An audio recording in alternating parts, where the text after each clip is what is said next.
In this video, I'm going to show you how to replace the exhaust manifolds, both left and right, on this Ford F-150. We're working with the 5.4 liter 3-valve Triton V8. Let's get started. I want to take this out of the way, which is held on with two clamps, one over here and one over here. Use an 8mm socket, remove the clamp here. Well, don't remove it, but loosen it up so we can remove this. That much should be good.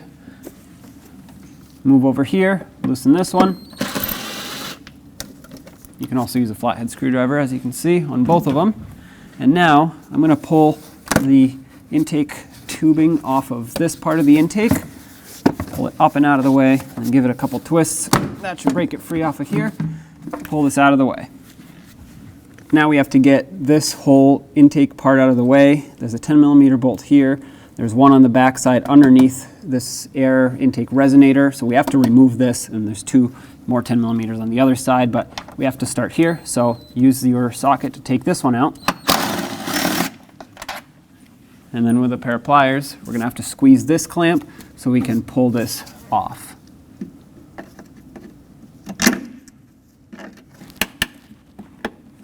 Okay, this is a locking clamp, so once you open it up enough, it'll automatically lock in place and stay open.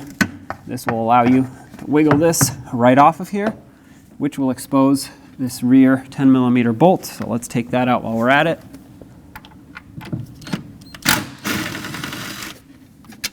And then there's two more on the other side. Next, let's remove this clip over here that holds the wire for the throttle body. Get a trim tool underneath and just pry it out. Okay. And then if you look up, we'll have this plastic hose here, this line. There's a green tab on it. If you press it outwards like this and then in towards the intake, it'll actually lock in the open position and you'll be able to release this. Now be careful, this doesn't bend. It pivots a little bit, but it is plastic, so don't move it too far or it'll snap. Two more 10mm bolts on this side.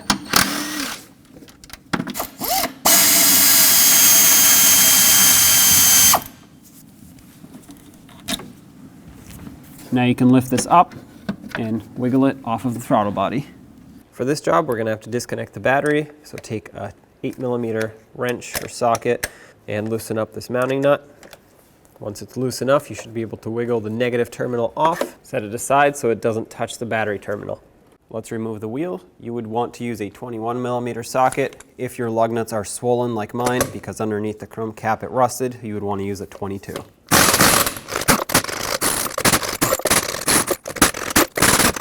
And remove the wheel. Now with the wheel off, we have to remove the fender liner to gain better access above the strut tower to get to the manifold. The first thing I like to do is to disconnect anything that's connected to the fender liner, and for the most part that's just going to be these two clips right here. This is going to be your ABS sensor, so pull it out. This is also the ABS sensor. It's just clipped up along here. If you can't get it, just grab a trim tool and pop it off. I'm going to work my way front to back. There's going to be a 10mm bolt right here. Let's remove it. There's actually another one right up in here. You can't see it. There we go. On the other end of that bracket, you have a push clip right there. A little bit tricky to get to, but try to pop it out.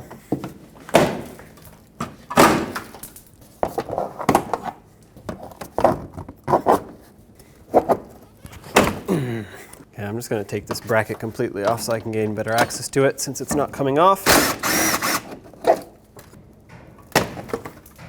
On the fender side, you'll see multiple 5.5mm screws. Let's take all these out.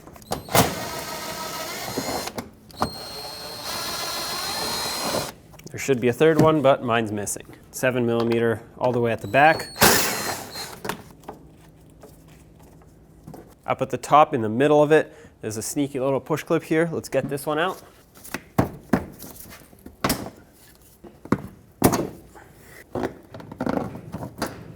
Now just maneuver this fender liner until you can get it out of here.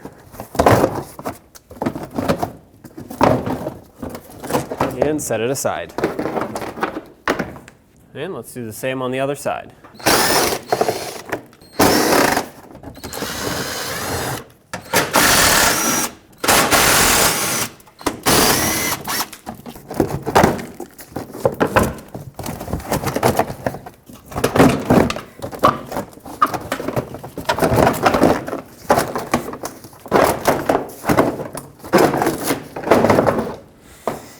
this point, I'm going to disconnect the exhaust pipe to manifold bolts. They're 15 millimeter in size. Do this to both passenger and driver side. This is the driver side. We'll move to the passenger side in a little bit. 15 for me didn't work, so I'm going to hammer on to 14.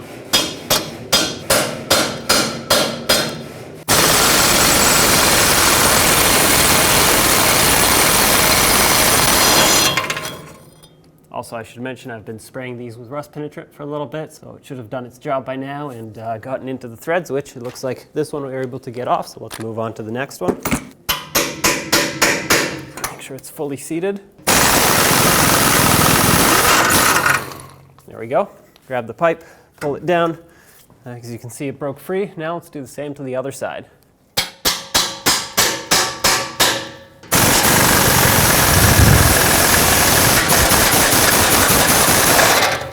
Okay, on this one, the whole stud pulled out of the manifold. That's totally fine. I'll show you how to fix that later. For the other one, you'll need a swivel.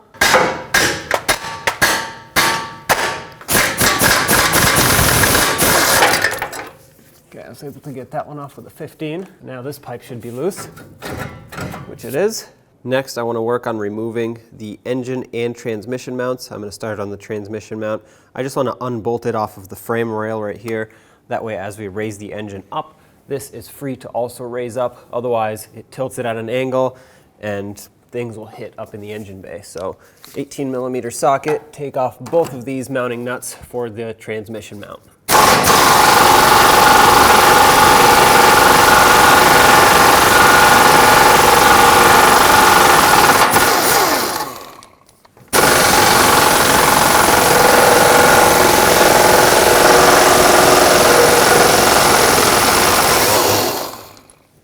Now for the passenger side engine mount, you'll notice that if you look right between the frame and the front differential, or between the frame and the sway bar, right where I have the camera pointed, these are 21 millimeter mounting nuts.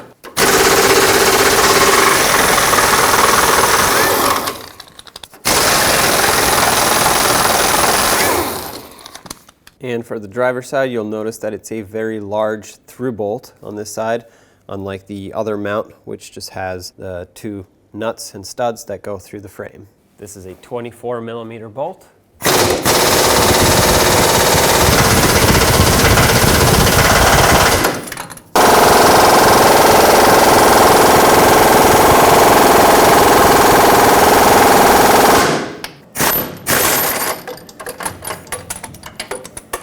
There we go.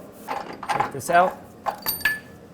Now we need to raise the engine. In order to not damage the oil pan, I chose to jack it up on the transmission right here.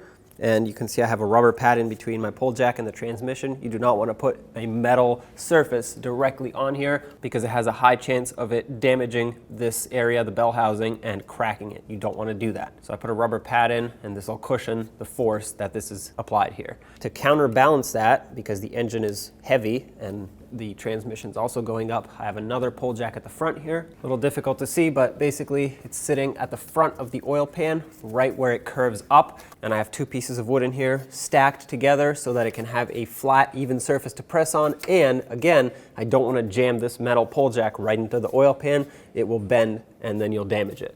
So the wood will not only apply an even force, but the wood is way softer. So if anything, this will start squishing before any damage occurs to the oil pan. Having said that, these two together will allow me to raise the engine up evenly. So let's do that. I'm going to go back and forth between the two. That way everything comes up at the same time.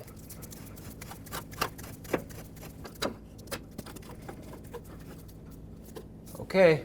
Now let's go on the driver's side. I'm actually going to unbolt the engine mount plate off of the engine. This will give me a little bit more room to work with the lower manifold bolts. There's this one here on the back of the engine and then two on the front side. I'll show you how to get those.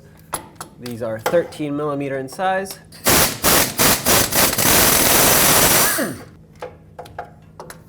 And if you look in the front, right between the differential and the power steering rack, you'll see the other two right there.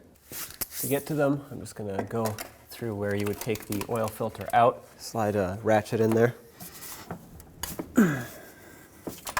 This other one, I'm going to try and get through the fender well.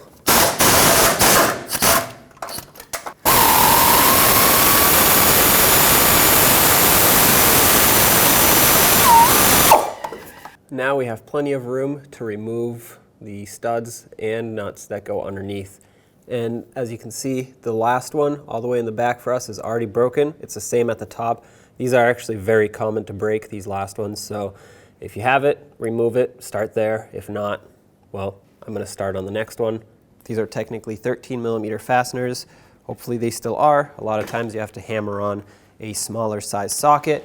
And if they still look like a nut, but they are rusted, pretty much what we have going on here, a 1/2 inch socket will fit even better because it's a tiny, tiny bit smaller. So I'm gonna start with a 13 and we'll see what happens. Make sure your socket is well seated, the best it can be.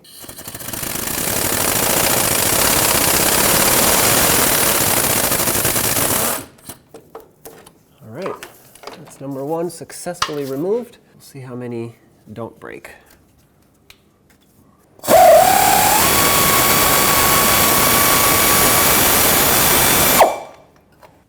That's number two. Well, it's not easy to see, but this is the best view I can get you of that first stud on the lower half of the manifold.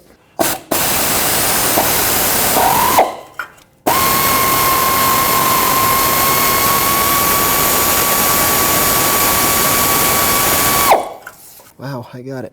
Okay. And now moving on to the upper ones. If you have to hammer a socket on, you're better off doing that than routing the fastener off by accident. So just make sure your socket is very well seated on here. Yeah, see this one's not. I'm gonna switch to a 1/2 inch and I'm gonna hammer it on. I also got rid of the swivel to take away some of the variable movement here.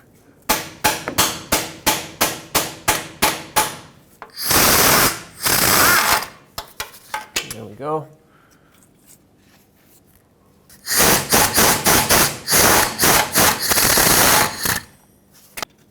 There's the other one. And now we have one nut left, which is the one at the top all the way in the front. I put this one back on so it can hold the manifold on as I loosen the other one up. And now we can just loosen that one up. Oh, all right. Oh, that pulled out the whole stud. Actually, that's perfect. I'm gonna pull this nut off.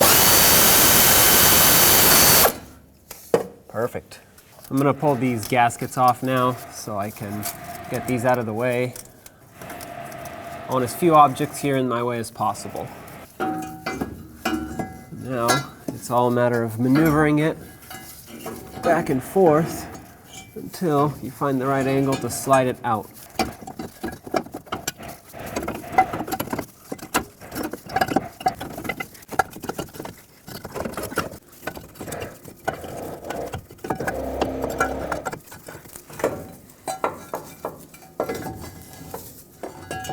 Go. Driver's side manifold out.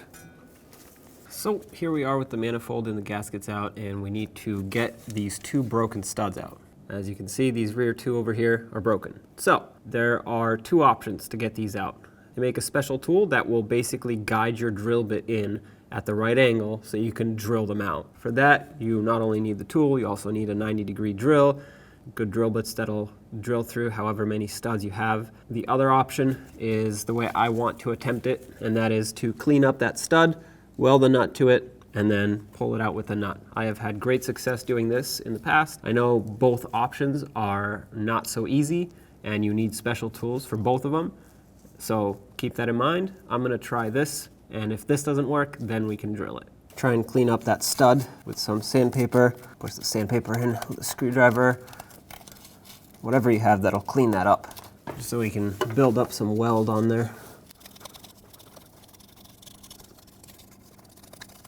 Before I do anything else, I'm just going to take a punch and a hammer and just give this a couple taps. The reason for this is the vibrations sometimes help break it free, get any debris out. And now what I want to do is pull up a little bit of weld in there, which will hopefully allow me to have something to weld the nut onto.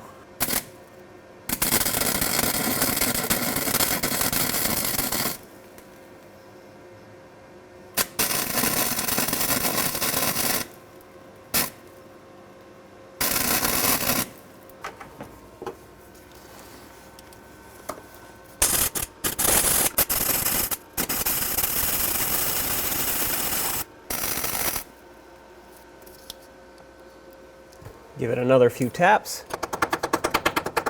Now let's get a socket that fits on there and see if it comes out.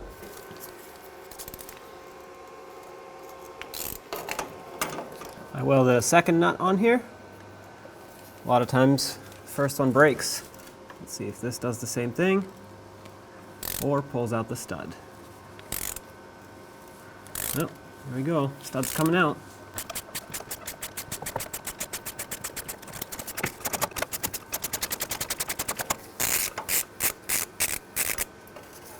Inspect the threads. They look good still, so we can reinstall a new stud without tapping. That's perfect. All right, let's move on to the lower one. I'm gonna try and clean it up with the die grinder, but you know, if it fails, I'll just get the sandpaper like last time. That's looking pretty good, I'd say. Wire brush the area. If you can get the wire brush to get in the hole there, that would be great. Blow it off to remove debris.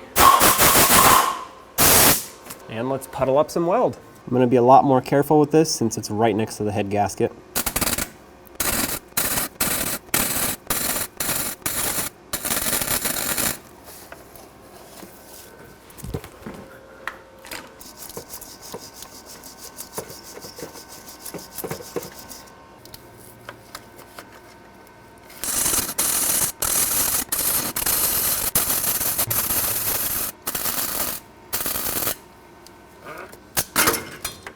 All right, and a couple taps again.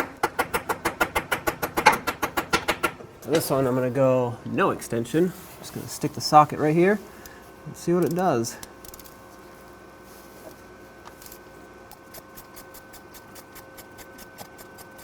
I normally don't like to use power tools when I extract these like this, but this one's coming out so smoothly that I can actually use my air ratchet to make things a little more efficient.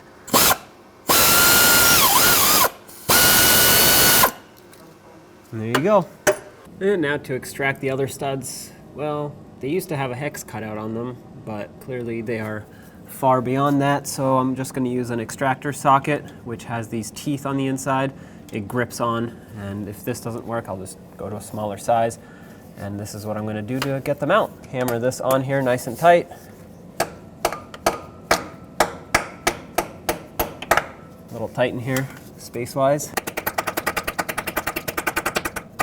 This socket has the option of putting a socket on it, so I'm going to use it because the inside is taken up by the stud. There we go. Just go slow with this if needed, soak it in rust penetrant and work it back and forth. But at this point it's coming out pretty smoothly actually.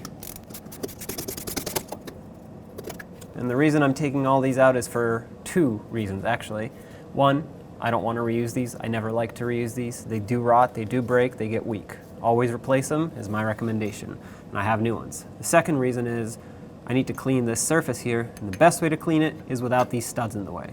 If you have to leave them in, if yours are good and for some reason you want to reuse them, even though I recommend replacing them, just clean around it. But I'm not going to clean until we get all these out, because then I can take a sanding block and clean evenly. Having said that, you already saw the process for this. I'm just going to quickly do the other ones, and then we can move on to cleaning.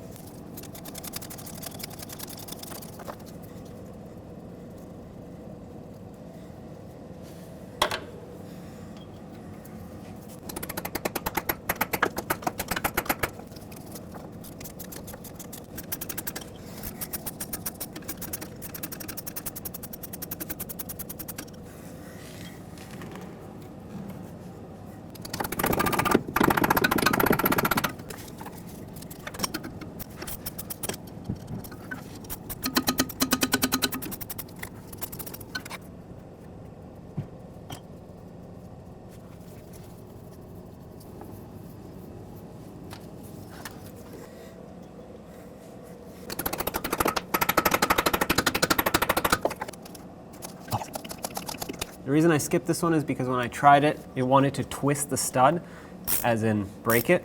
And so I stopped. I did the other ones, and if needed, I could have welded a nut to it to apply some heat. However, what I did is I just took the hammer, tapped it sideways a couple times, and then a little bit harder going in, that will break the threads free inside. So now, with this being the last one, we can start cleaning the head, preparing it to accept the new gaskets with the new manifold. I sprayed some brake parts cleaner on this surface just to degrease it. I'm going to take a wire brush and clean up the rougher areas here, especially this carbon buildup, and then I'll take the sandpaper to flatten everything out.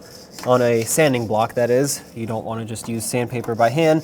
If you don't have a sanding block, just use the wire brush and clean it up. The gasket will do the rest of the job. But since I have a sanding block, I am going to use it and make sure that everything is nice and smooth. And the reason I'm using the wire brush first is just so I don't clog up the sandpaper as fast.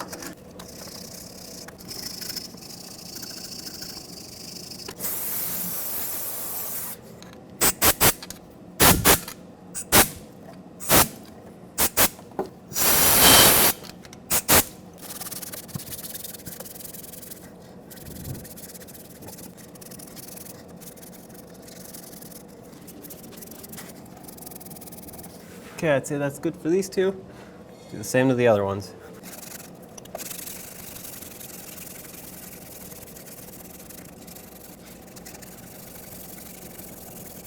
When you use this sandpaper, make sure it's something fine. I'm using 400 grit.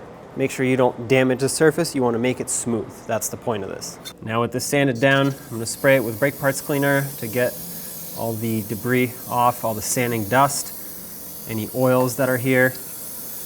And one thing I want to mention is that you definitely want to blow out not just the exhaust port holes, but the bolt holes as well. Any liquid that is in there, including brake parts cleaner, yes, it does evaporate, but if it stays in there and you put the studs in, you will hydrolock that hole, meaning that fluid cannot compress, and you're trying to compress it, and what's going to happen is the head's going to crack because the aluminum is weaker than the pressure being put on the end of that threaded hole. So make sure you blow these out with some compressed air or let them dry for a while.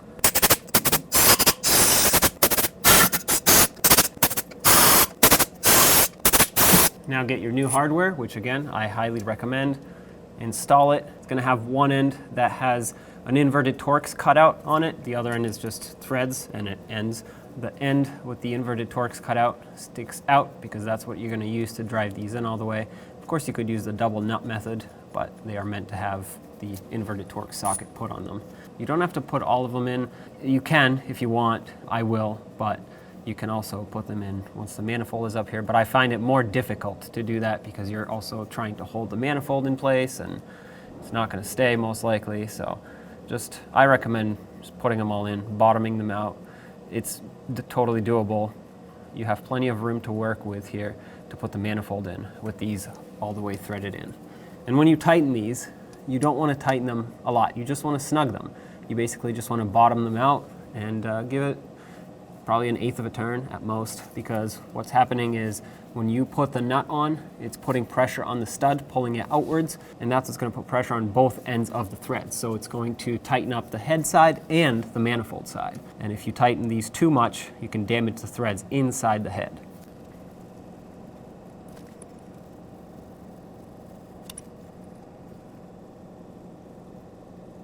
This is an E7 socket. That's the size of the inverted Torx socket you need to tighten these up. Again, just make them snug after they bottom out and stop right there. That's bottomed out, snug. That's it.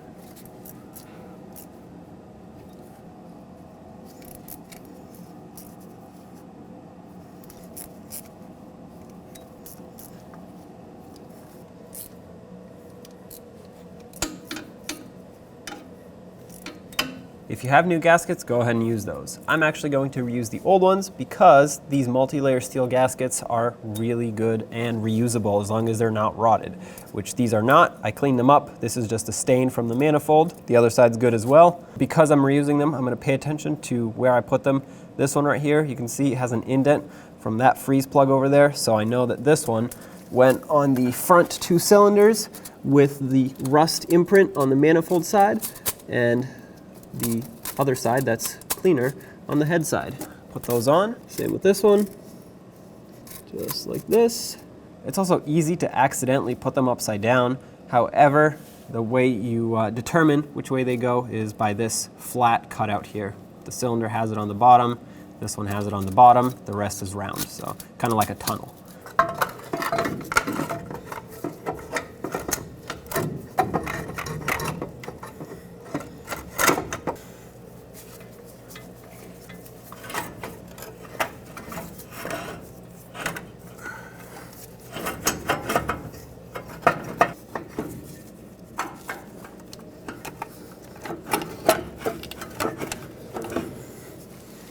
I'm going to remove the heat shield. I didn't realize it would be this tight in here since the old one didn't have it, but I guess better late than never. It's got to come off, otherwise it won't fit. You can just use a 10mm socket. These should be fairly easy to remove.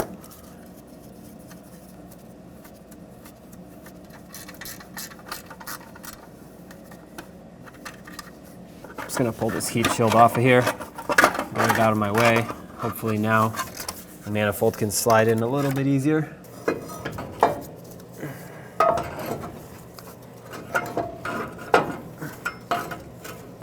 Oh yeah, there we go.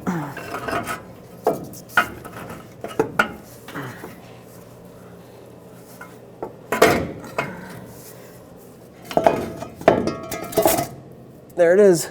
I'm gonna hold it like this, start one of the mounting nuts on, just so it doesn't fall off. There we go. I'm actually going to start all of them in now.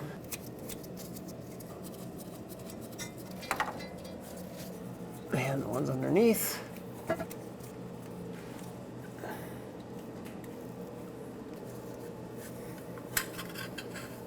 Now it's time to tighten up this manifold. The sequence for properly tightening this is start at the rear top, then move to the rear bottom, and then go top, bottom, top, bottom, top, bottom till you are done. The torque is 18 foot-pounds. I'm just going to say it right now, I will not torque this because I cannot fit my torque wrench to accurately torque it in here. I could do it with extensions and maybe swivels over there, but there's no way that's going to be accurate. So I will estimate 18 foot-pounds by hand, and it's not that hard to do because 18 foot-pounds is basically just make it snug and then give it a little extra. So once it bottoms out, about 1/4 to 1/3 of a turn is what it takes. Basically, just make sure it's tight, but don't over-tighten it. Having said that, I'm going to first bottom it out to make sure that it's sitting nice and flush, and then we'll move to fully tightening it.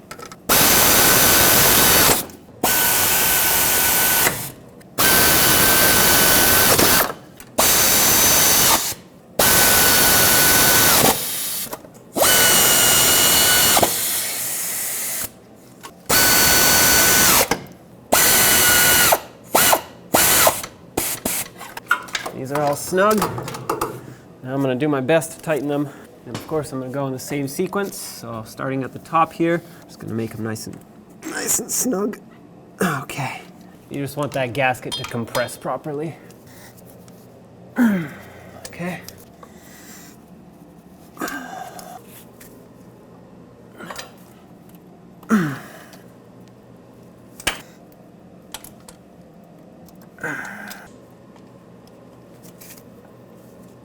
Well, I'd say they're all tight now. Try to get this heat shield back on here now. And get the 3 little bolts back on.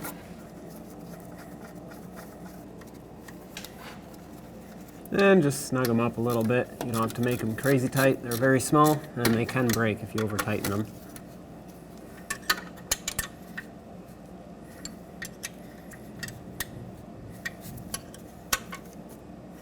All right, manifold is installed on this side. Now with the exhaust manifold in place, we can put the 2 studs in that will bolt it on to the rest of the pipe.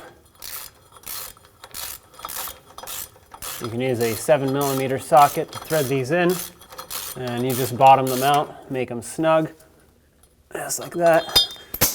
You don't need to go crazy tight because as you put the nuts on, it'll tighten up both ends. And we'll do the other one as well. Now let's move over to the passenger side. Since the driver's side is bolted on and ready to go, I'm not going to secure the engine mount yet so that the engine can still be lifted up easily. On the passenger side, for me, I only have the rear 4 studs holding this on. The other ones are snapped off. So I'm only going to remove the ones that I have. But of course, for you, remove everything that you have here. So I'm going to start by removing the 2 lower ones and then the 2 upper ones. Judging by the condition of these, looks like someone has recently replaced them, so I'm not expecting them to be very stuck.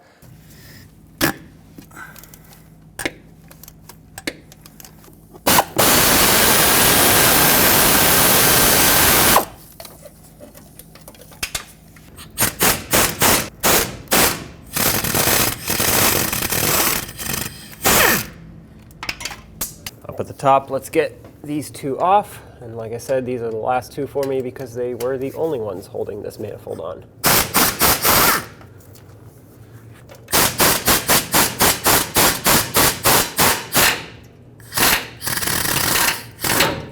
All right, that whole stud came out. That's perfect. I was going to remove it anyway. And as you can see, the manifold dropped down. Let's grab the manifold and just try to twist it until you can find the right angle for it to slide out. Just like so. And there it is. There's the passenger side manifold. Let's get the gaskets off of here. Looks like someone used some sort of sealant here instead of putting in new studs. Obviously, we'll fix that. Get this one out of here. And we have 3 good studs that we need to remove out of the head, and then 4 broken studs. Let's start with removing the ones that still have some stud left, and then we'll worry about the other ones. All right, let's try and extract these studs here. I'm gonna start with this top one, put the E7 socket on it, and just give it a couple taps with a hammer. And now we'll see if we can break this free. Nope. That's breaking the head right off. All right, so the next plan is going to be probably to use one of those extractor sockets just like we use on the other side. You're gonna give it a couple taps. Hopefully it'll break free from the threads. I'll tap it up, down, sideways, and we'll see if that bites into the stud enough to remove it, because clearly the end of it is way too weak and it was just spinning. One more spin and probably the cutout here would have just ripped right off.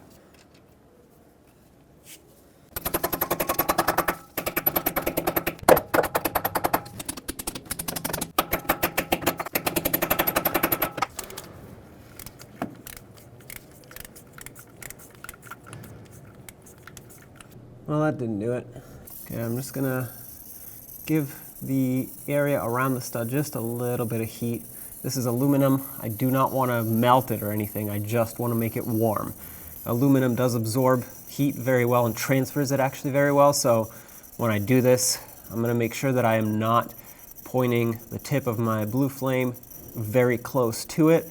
Well, obviously I'm pointing it at it, but I don't want to be touching it as if I was heating up steel. I want to be a little further away. I want to heat up the area around it so that the threads can hopefully break free. You can't really tell on camera, but there's a lot of corrosion around the base of the stud. So hopefully the heat will expand that aluminum just a little bit and allow it to break free. Let's tap our socket back on and see what we can do.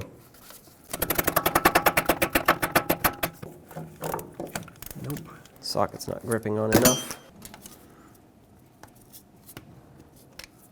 Well, I'm just gonna weld a nut onto it, and this will do 2 things. One, it'll heat up everything, including the stud, which I know I said I wouldn't want to heat, but sometimes you have to. And then it'll also give me an area to grab onto so I can actually extract this stud, because clearly that extractor socket is not biting on enough.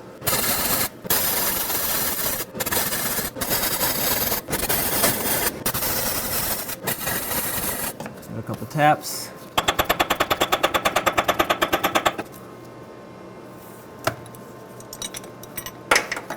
Okay, at least now we can work some magic with a broken stud on which we can weld a nut a lot better. So let's try again.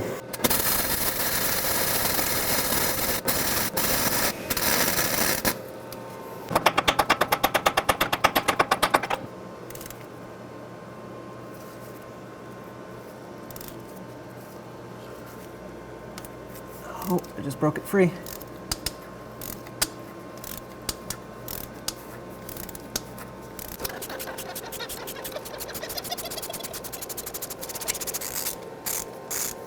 There it is. Threads are still good. We can reuse the hole. We'll try the extractor first. If it doesn't work, we'll just weld something to it. I know this one, I tried to use the inverted torque socket on earlier and it did not work. It didn't do anything. It was actually just twisting the head. So I'm going to move right on to the extractor socket.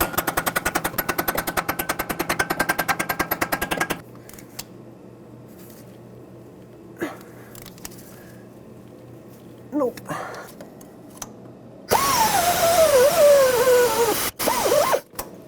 Well, I couldn't get my extractor socket off, so I cut the stud, got the socket off of there. Now we're just going to weld a nut like I kind of wanted to from the beginning.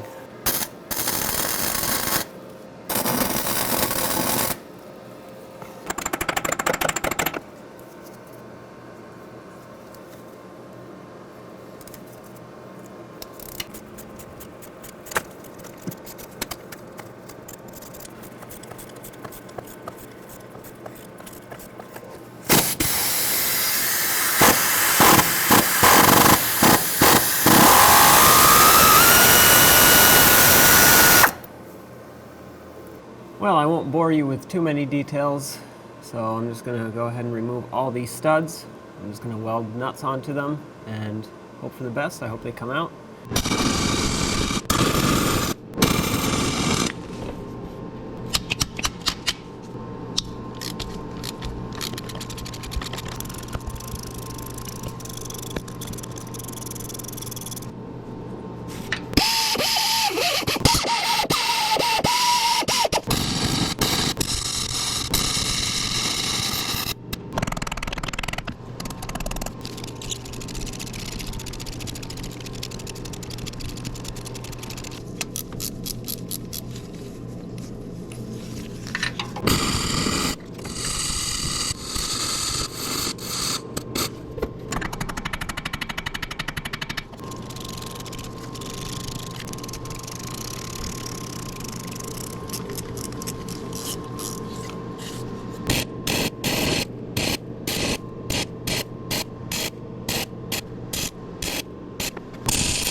Well, things aren't quite working like I wanted for this last stud, and I cannot remove it by welding a nut onto it, so we're going to have to drill it. Whether that is drilling it partially and then using an extractor and extracting the stud by tapping the extractor in, and hopefully that pulls it out, or whether that means drilling it out completely and tapping new threads. Something has to happen. So to use the drilling tool, you have to put in 3 or at least 2 of the studs in the area, because this is what the tool looks like. It's just a plate that'll guide you. So I'm gonna have to slide it on over this stud. I'm gonna clamp it on here and here as well. Obviously we'll put the nuts on. And this lower one right here is the one that we're drilling. I'll show you a better view when the time comes. For now, I'm just gonna take some of my studs. I'm using these new ones, and I'll drive them in all the way. For this you use your E7 socket, which technically you should be able to use to remove studs as well, but like you saw, it doesn't always happen. These should go in nice and smooth. If they don't, that means the threads are damaged in there, so you're gonna wanna tap that hole, get new threads cut so that it can grab on nicely. And when you tighten them, just bottom them out and give them another 1/8 of a turn after they get bottomed out. You just want them snug. You don't want to tighten them, because if you over tighten them, they will actually be more stuck in there than you would want. And when you put the nut on and clamp it, it actually puts pressure on both ends of the stud, so it'll tighten the stud side and the nut side. All right, so this one's snug. This one and this one are snug too. Now let's put our adapter plate on, secure it with the mounting nuts. Of course, we're gonna have to snug this up, make it nice and flush with the engine.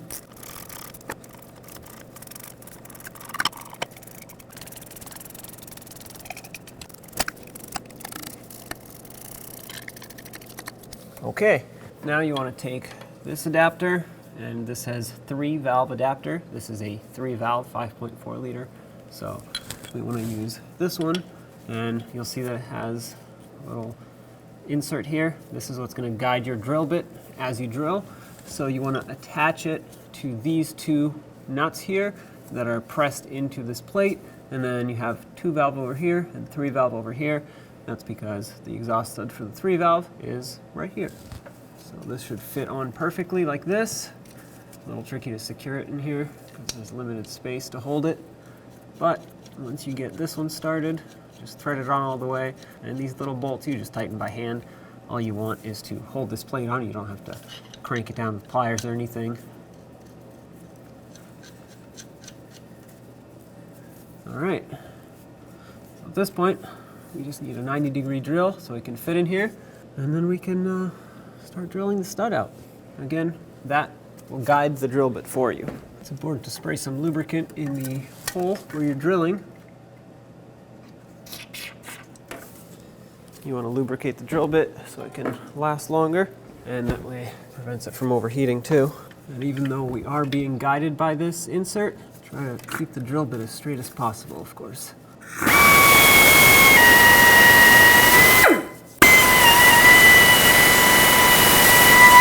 Now once you've used a small drill bit through the guide and you drilled out approximately that much, about an inch depth, as you can see, I did the same one here. Make sure it goes in about an inch. I'll get that in a second. Then you want to take a bigger drill bit, and this time you're actually going to have to do it without the guide, which is the scarier part. You want to make sure you're going in straight. I actually started it off camera, but you can tell that it's going in straight, flush, parallel with the hole, and you want to drill it so that you can put an extractor bit in there and extract your broken stud.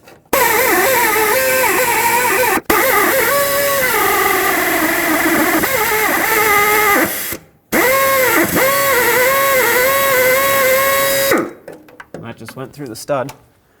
That's perfect. Now take your extractor. See how far we can tap it in here.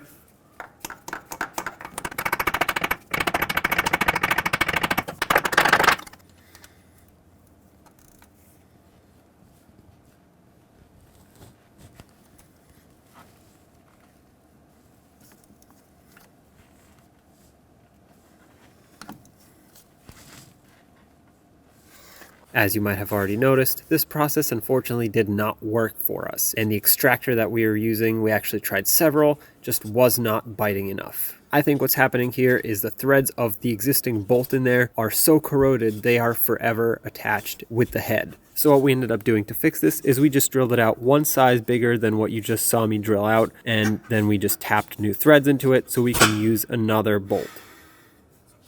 Now with our studs extracted, let's clean up this mating surface. I'm going to start with a razor blade only because someone has used some sort of sealant here because these studs, as you remember, were broken, and instead of repairing it the right way, they just put some sealant in there and called it a day. So I have to scrape that off before I sand this flat, otherwise the sandpaper will just get clogged up on this sealant. Obviously, if you don't have that, just go ahead and sand it flat, make sure it's nice and clean, or wire brush it, do whatever you have to do.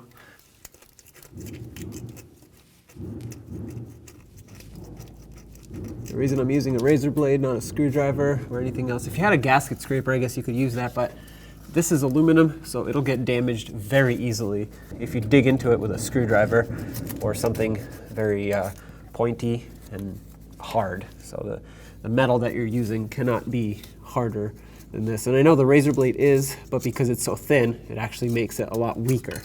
You're a lot less likely to damage the surface.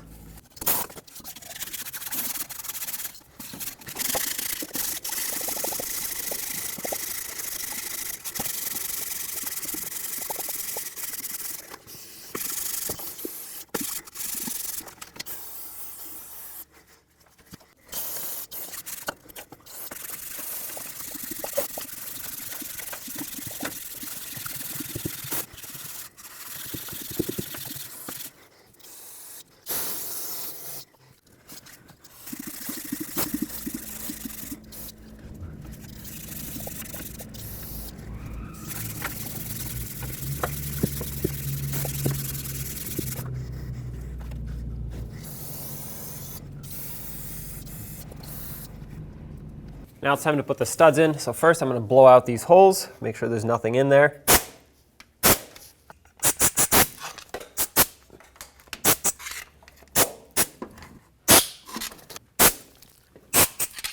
And now we're just gonna start the studs on by hand. Make sure they all go in nicely.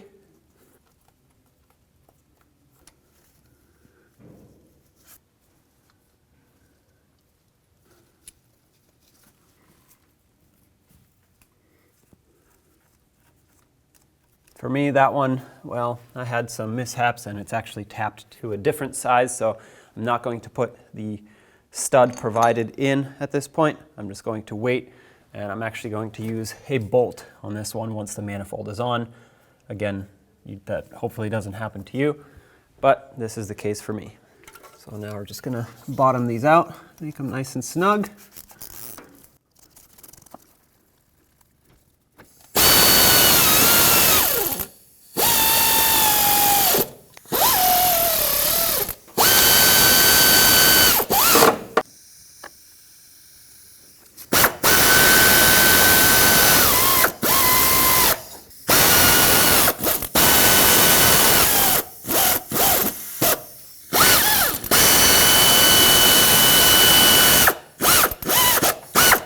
I'm just going to double check them all by hand now.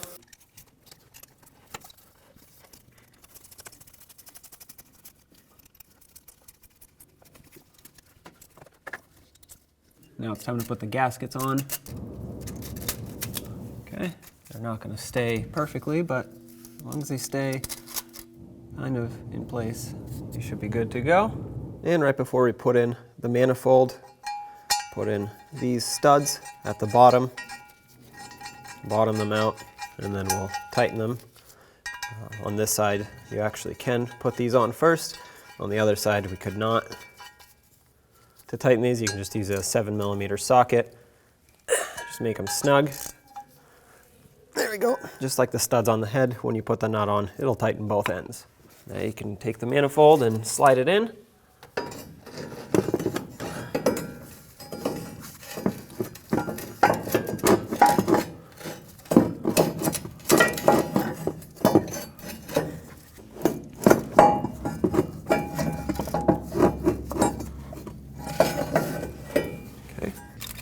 Going to remove these two studs here because it looks like they are in my way, which I did not realize that I couldn't clear them, but I can't. These are going to have to go on after the manifold is situated in place here. And at this point I might as well take this one out too to eliminate any other obstacles. All right, let's try this again. That's better.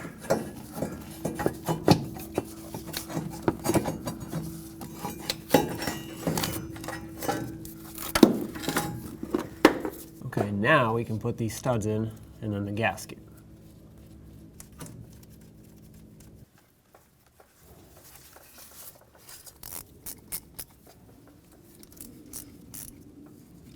Can't tighten this one yet, just because I don't have clearance for my ratchet, so I'm going to slide the manifold on, and then with the manifold on, I'll snug this up, then we'll put the nuts on. Slide the gasket over, make sure it's centered on all the studs. Have some mounting nuts ready, because we're going to slide the manifold on, and I'm just going to start a couple of them so that it can stay in place.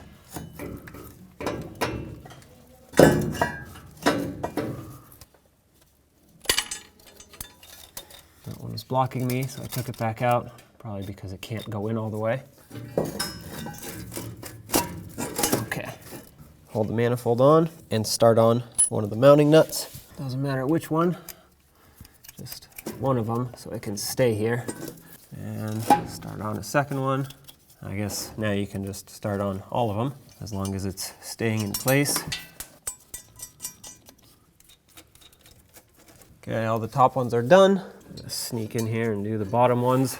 I was able to get that stud in down here. Wasn't easy. And now let's put the nut on. Now I'm just going to bottom them out in the same sequence that we did on the other side. So starting from the top at the rear, move to the bottom rear, top on the second one, bottom second, and so on.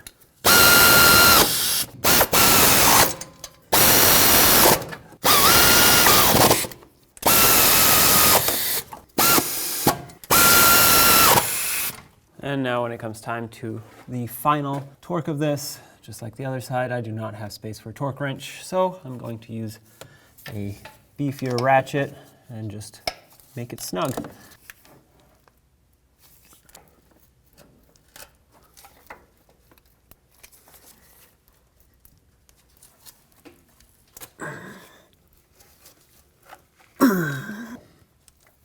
And that's tight. And the last one for me is down at the bottom in the back here, which is the one that I had to use a different size bolt for.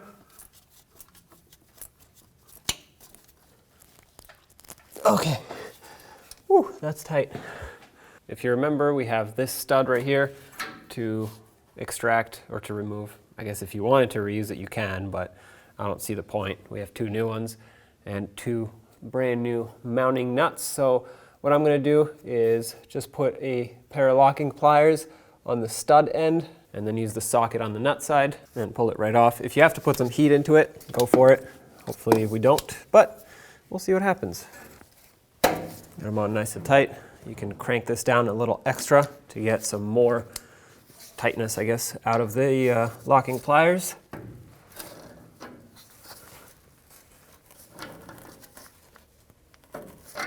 Okay.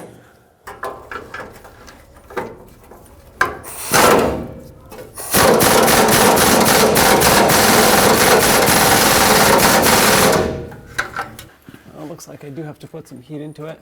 You can't see it very well, neither can I. All right, the nut's getting red, so there you go. That should be plenty hot. Put the socket on there.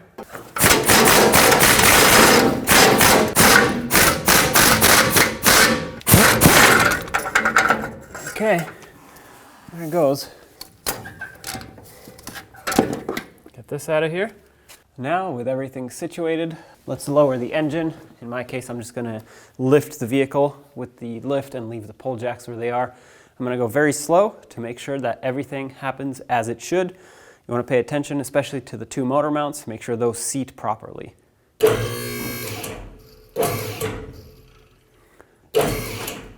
Okay, pause right here, double check everything.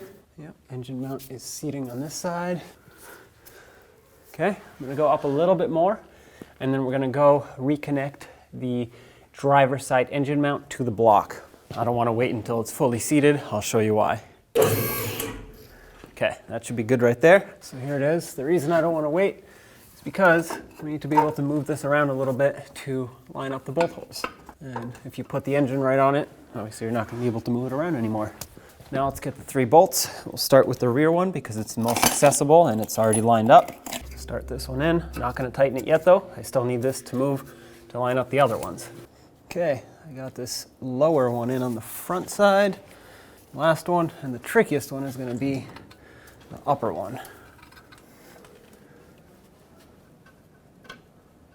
And there you go, that's threaded in.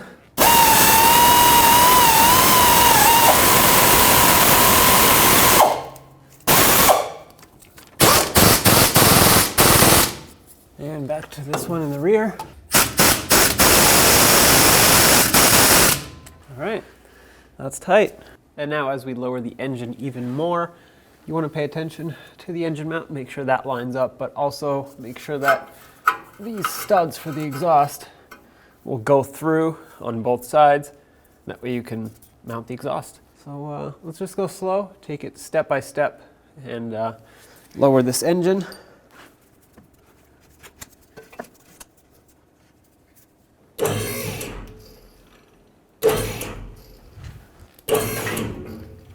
Okay, the engine mount lines up, so I'm gonna slide the bolt through. That way, this is at least set in place.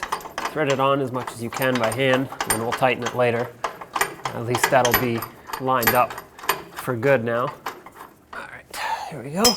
That went in smoothly. The only other thing to line up is gonna be these studs. Looks like we're pretty close, but we do have to go down a little more with the engine, so let's do that.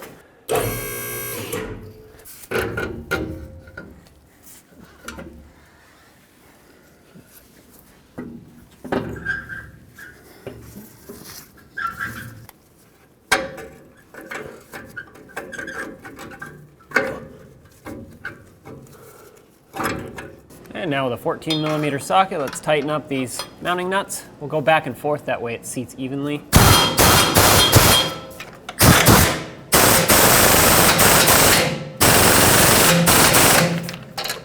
Make sure these are nice and tight because there's no gasket in there. The lip, that bevel on the pipe, seals up against the manifold. I actually put a little bit of exhaust gasket maker on there to help it seal up because the old pipe is most likely not perfect anymore. But if you make these nice and tight, obviously don't over tighten them. These are breakable, obviously, if you tighten them too much, or they will strip and then you have to replace them again. I'm gonna leave it right there. That looks good to me. It's sealed up, it's centered. Let's do the other side.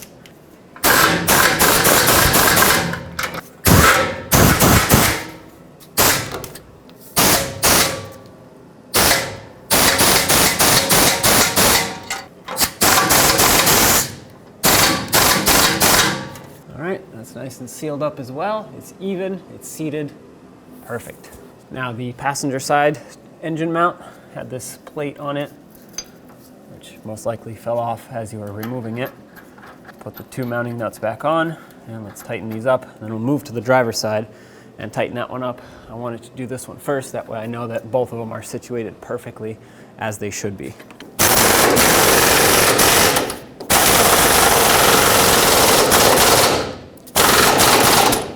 Perfect. And on the driver's side, let's tighten up this large 24mm bolt.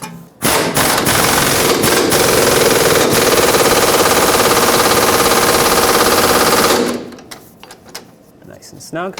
Now that all the other mounts are done, let's finish it up by putting the transmission mount nuts back on.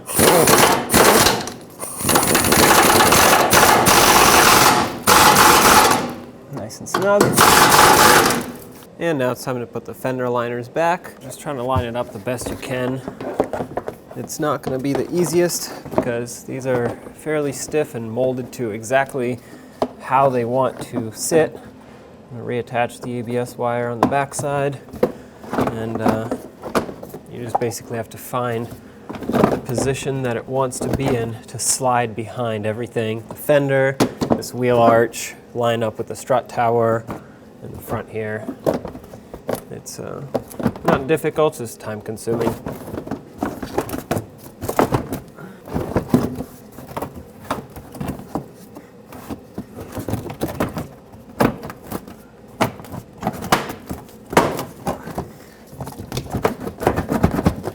Lines up pretty well. Let's secure it.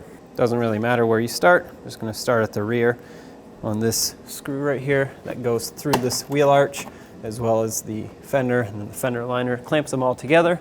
This was the 7mm screw. Next, the two 5.5mm screws. There's one here. There should be a third one right up in the middle, but mine's missing. So I'm just going to put back the two that this truck actually had.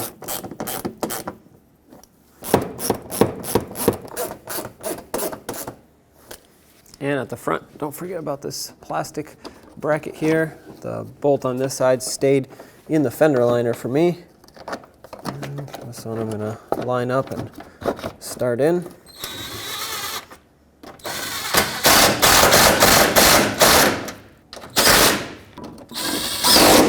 And now let's do the same to the other side.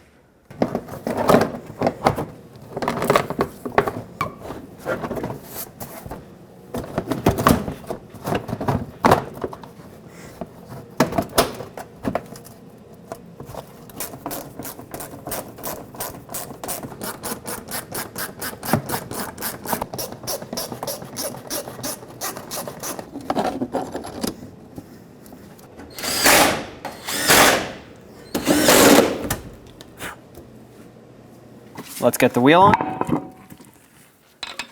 Start on all 6 of your lug nuts, bottom them out, and torque them to 150 foot-pounds in a cross pattern.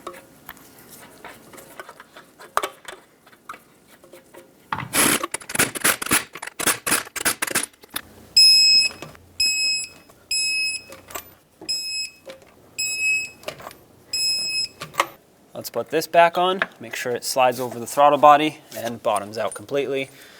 While I'm at it, I'm going to start the mounting bolts in so it stops moving around. Start the driver's rear mounting bolt, but remember that this first one here has to go over that resonator, so wait and do that last. We'll bolt these down first, snug it, and then put the resonator in, and then that goes on. But while we're here, let's connect these lines. Make sure this bottoms out all the way, and then make sure this tab locks in. And there was an electrical connector retainer here. Press this down, and now let's snug those bolts up.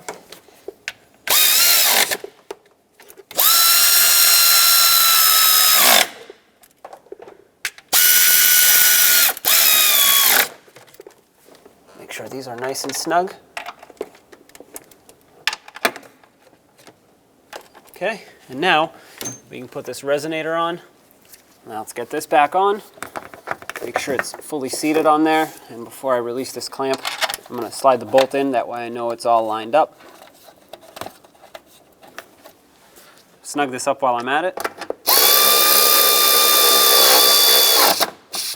Make sure that's nice and snug. And to release this clamp, what you want to do is press down on the center part. A lot of times you can just tap it and it'll release. Sometimes you have to raise this up like that. Just depends on the tool you're using and the clamp.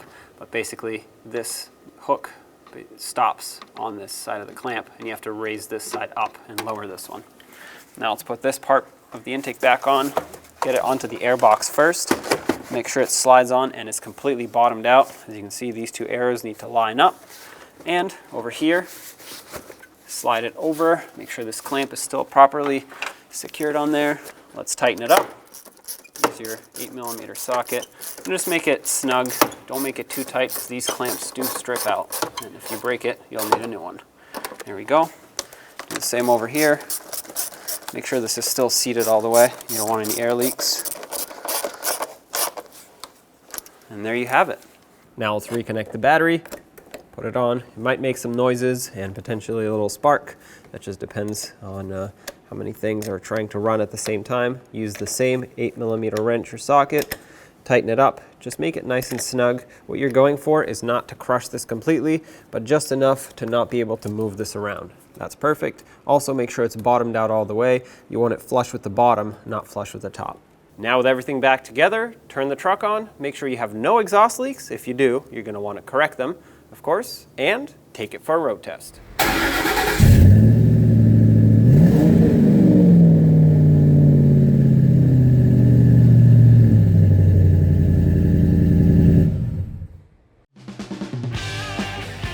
When only the best will do, demand TRQ. The only company that lets you view before you do. TRQ is committed to offering the highest quality aftermarket auto parts that are engineered for peace of mind. Thanks for using and viewing with TRQ.